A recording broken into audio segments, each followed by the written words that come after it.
ऐसे और ऐसे में डिस्क्रिप्टिव टाइप का इंट्रोडक्शन। अच्छा, जब हम इंट्रोडक्शन की बात करते हैं ना, तो ऐसे के इंट्रोडक्शन के कुछ डूज होते हैं और कुछ डोंट होते हैं। ठीक है, जब हम डूज और डोंट की बात करते हैं तो हमें सबसे पहला डू जो करना है, हमने ऐसे को इनडायरेक्ट से डायरेक्ट लेके आना है। ठीक है, इनडायरेक्ट से डायरेक्ट। आप सारे बैठ के मेरे साथ आज एक इंट्रोडक्शन लिखोगे। इनडायरेक्ट से डायरेक्ट लेके आना है। और डोंट क्या है, हमने इंट्रोडक्शन के अंदर कोई भी फैक्ट नहीं डालना। ठीक है, फैक्ट एंड फिगर नहीं डालनी। ठीक है, फिर क्या करना है, हमने ऐसे के इंट्रोडक्शन के अंदर अपना थीसिस ज़रूर लिखना है। अगर हम थीसिस नहीं लिखेंगे तो it will create a negative impact on our introduction. क्योंकि जो थीसिस हम अपनी आउटलाइन में लिखते हैं, दोबारा रिपीट कर देती हूँ। ओके, मैं रिपीट कर देती हूँ। ठीक है, आई विल रिपीट अगेन। मैं आप लोगों को कह रही हूँ कि जब डिस्क्रिप्टिव ऐसे के इंट्रोडक्शन की बात करते हैं तो there are some dos and don'ts that we have to follow. ठीक है, अब डूज क्या है, डोंट क्या है, स्टूडेंट को नहीं पता होता और वो इंट्रोडक्शन में ही ब्लंडर कर देता है।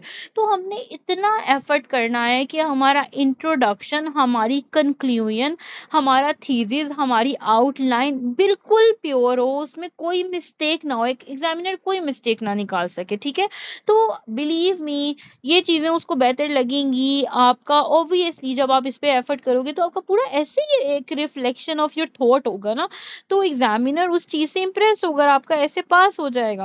अब स्टूडेंट्स को ना पता नहीं होता, तो there are some dos and don'ts.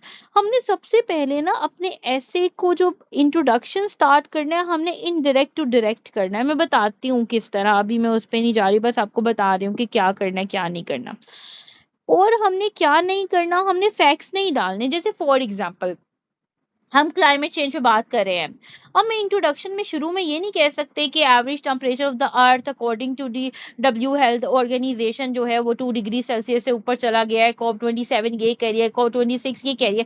मुझे इंट्रोडक्शन में किसी को भी कोई केस तारीज नहीं डालनी है, मुझे कोई फैक्ट एंड फिगर्स नहीं देनी। मेरा पूरा ऐसे होगा फैक्ट्स एंड फिगर्स पे, लेकिन मुझे इंट्रो में नहीं डालना। ठीक है, फिर मुझे क्या करना है, मुझे अपने इंट्रोडक्शन के अंदर जो मेरा दूसरा डू है वो ये है कि मुझे अपने इंट्रोडक्शन के अंदर जो है वो थीसिस स्टेटमेंट भी लिखना है। क्योंकि थीसिस जो एक्चुअली होता है वो क्रक्स होता है आपका पूरा ऐसे, जिस चीज़ के दरमियान में जिस जिस पे रिफ्लेक्ट कर रहा है आपके पूरे ऐसे के थॉट्स, एक्चुअली में वो आपका जो है वो थीसिस होता है। तो वो जो थीसिस होता है उसमें आपके डूज होते हैं और डोंट होते हैं। ठीक है,